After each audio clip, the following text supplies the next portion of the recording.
I can give you an example from my own experience, rather than maybe one of the startups, which is just, getting started. I don't want to hurt anybody's feelings, although I tell them to their face if I think that they haven't achieved this product market fit yet. When I was head of marketing at Whale Communications, an internet security startup company that was eventually acquired by Microsoft, we started by launching an air gap product, which was a very highly secured network security product targeted towards security managers.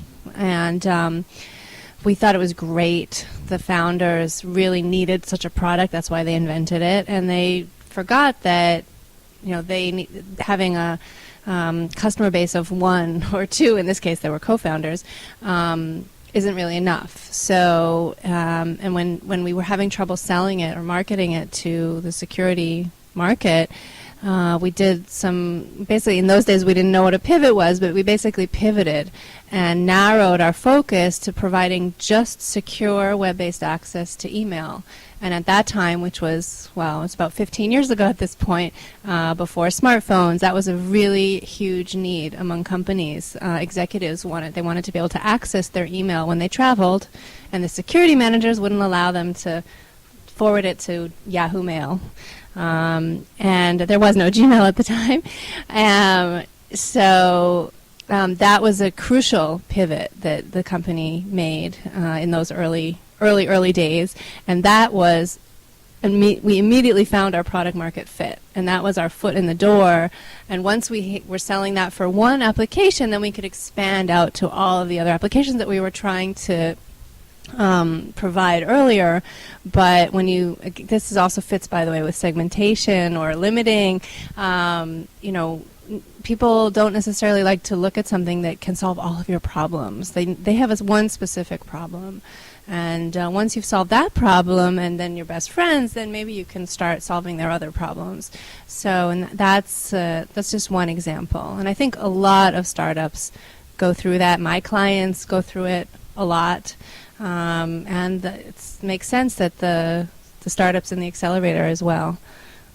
I think there's a lot of looking in the mirror and saying, or maybe the figurative mirror, and saying, well, I would use that. I mean, that's what I think.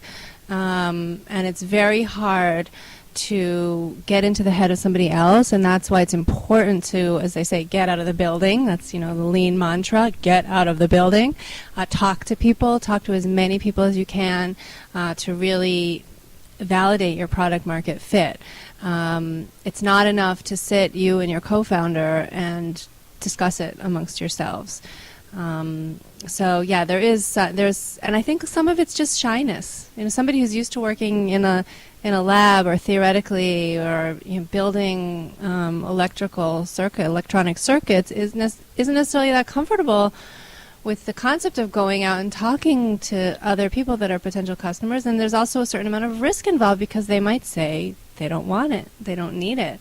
But it's better to find that out as early as possible and be able to make an adjustment than to spend a year or longer developing something that you're not going to be able to sell to the market that you thought you were going to. So I'm all in favor of doing that as early as possible. So one of the companies I met with during office hours, one of the BizTEC companies, they already have letters of intent from potential customers.